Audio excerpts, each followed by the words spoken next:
How's it going, guys? This is Adam from Slurve, Ship My Money on DraftKings, and I'm going to be filling in for Max today doing the GPP strategy video for you. I'm going to start with the pitchers that I like for tournaments, and I'm going to start with Chris Sale, who I don't like for tournaments. He's priced at $12,300 on DraftKings and $12,000 on FanDuel. I think he's a really safe option today and, a good pitcher, but I don't think he has much upside at that price point. And looking at other options on the slate, I think we can get similar upside to match Chris Sale without paying that price tag. He's changed his approach so far this season. He's been pitching to contact a lot more. And as a result, his strikeout numbers are down. He still strikes out about 24 to 25% of batters, but that's down from, like the 30% it was at over the last couple of seasons. And if you look at his plate discipline numbers, it shows there too. His swinging strike percentage is down 2.2 percentage points over his career. His contact percentage is up 4.6%, and the number of pitches in the strike zone percentage is up 2.7%.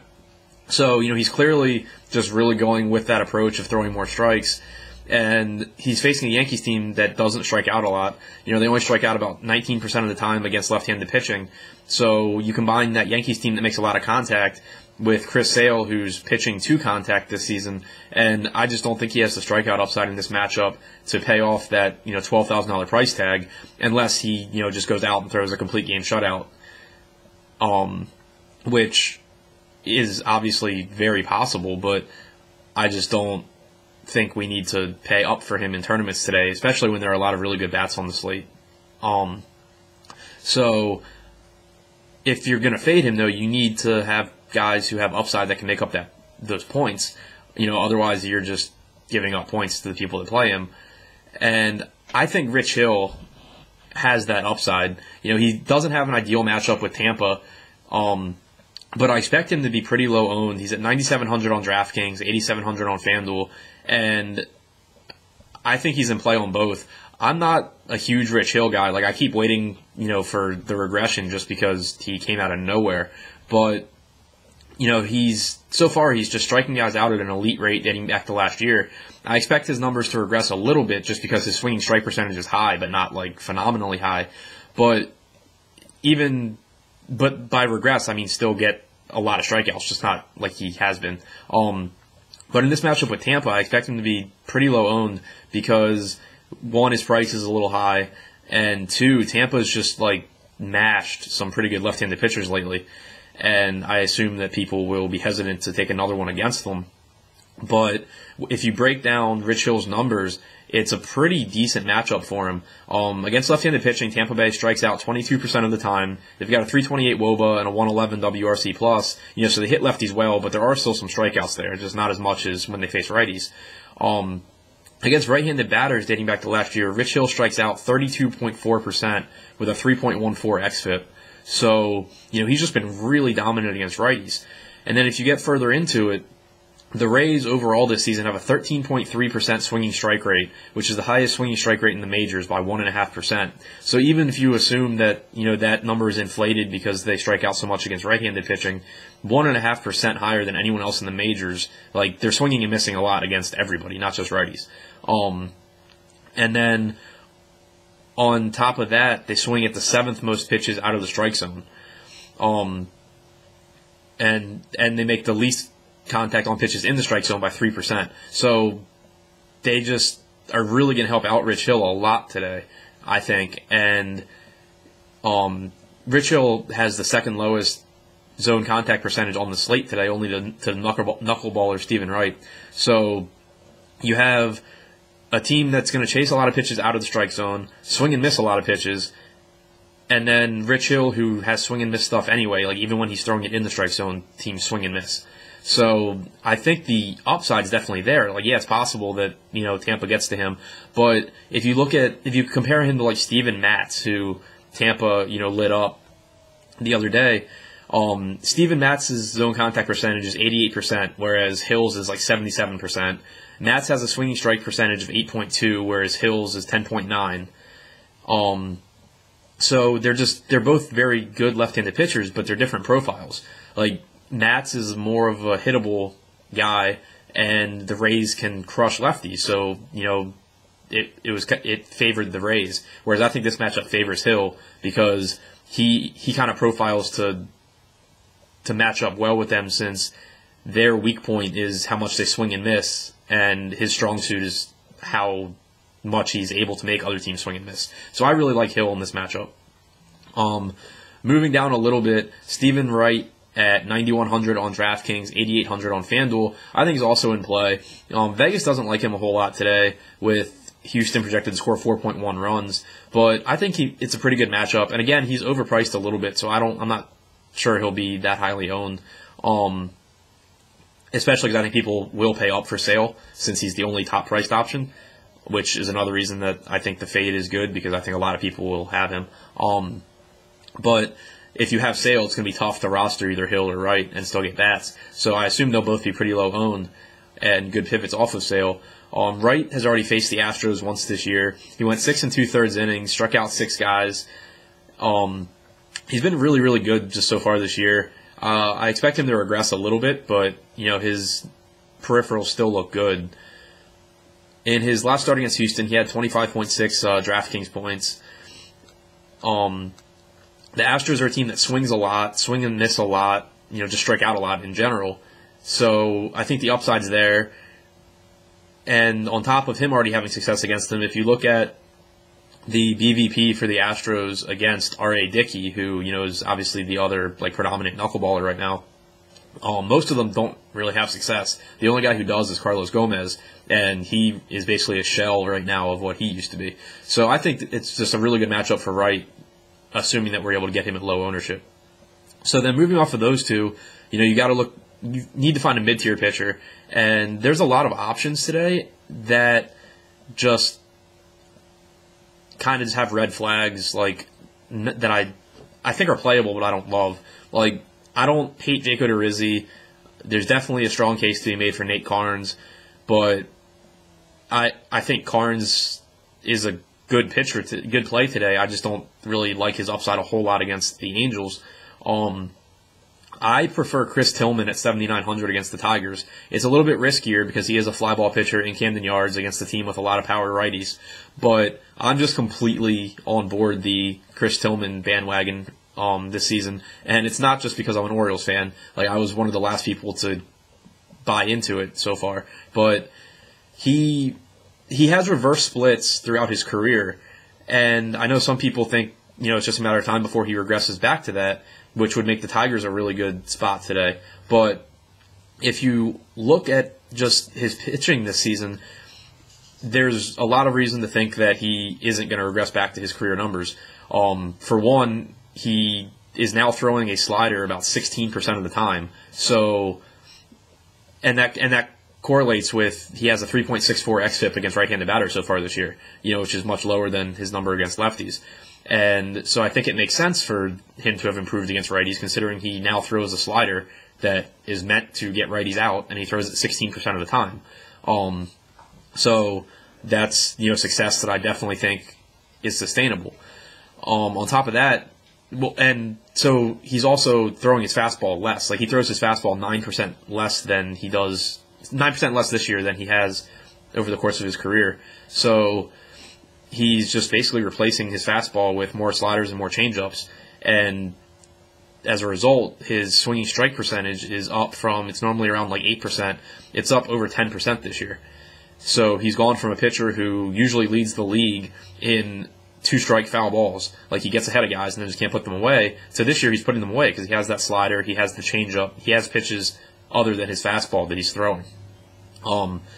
So I just think he's a different pitcher, and until his price gets higher, I'm just going to keep rostering him when I can in matchups like this where he has upside against the Tigers team that strikes out about 24% of the time against righties.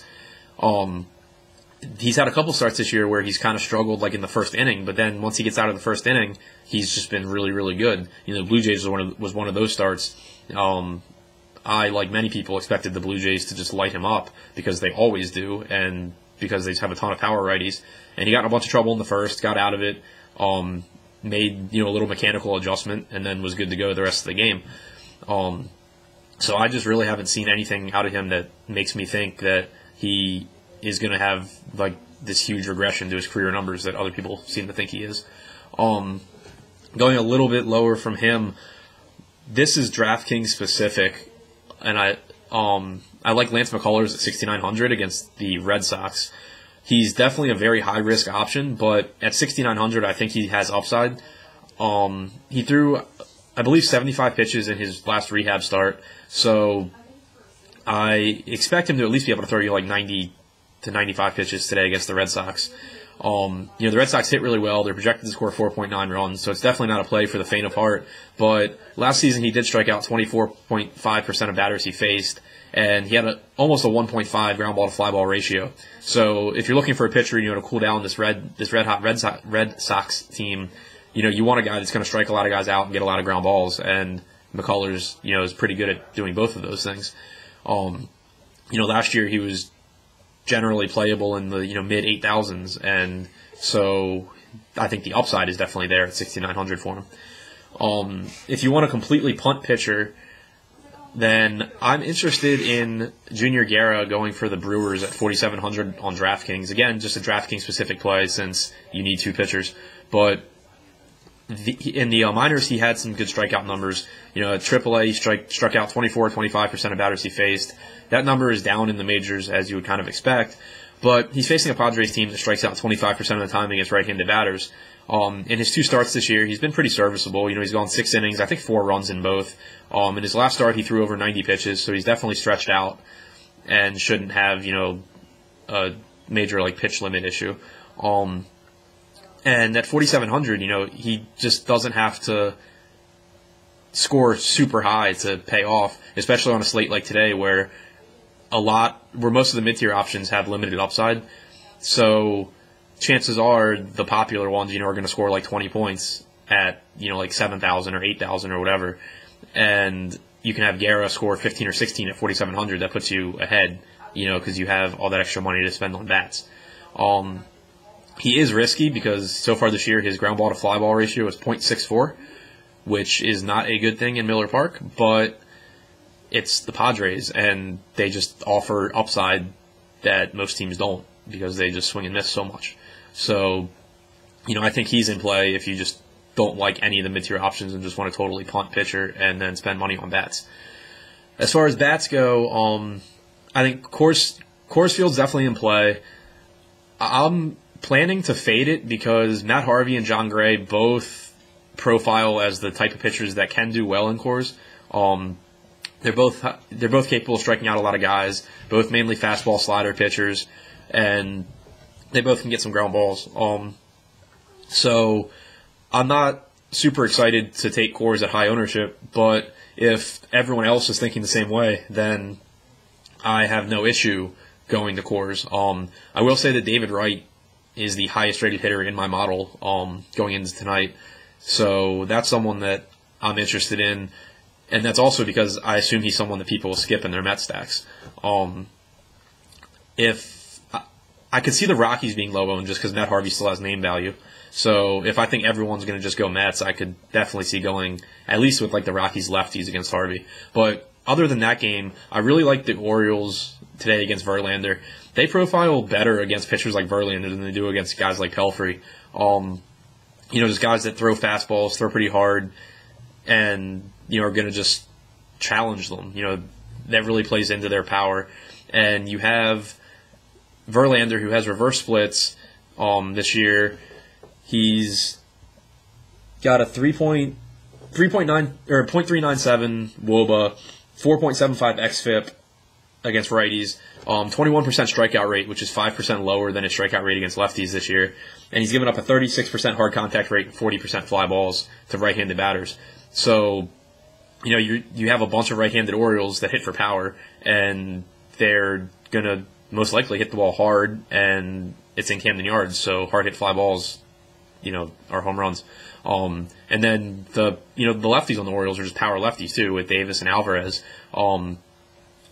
And Verlander gives up 53% fly balls to lefties, so they're definitely in play too. I like the Brewers going up against Christian Friedrich on the Padres. It's the good side of their platoon split. They hit lefties, better than righties.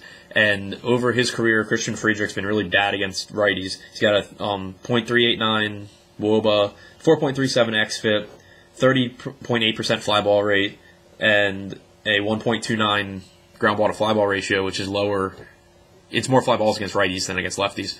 And you have the Brewers who, they tend to strike out, but they also can hit for power, and they're in Miller Park. So I think this is a good spot to get back on the Brewers bandwagon after they burned everybody yesterday, since they're once again projected for 4.9 runs, and they're in a hitter's park playing against a pretty bad pitcher on the good side of their platoon split.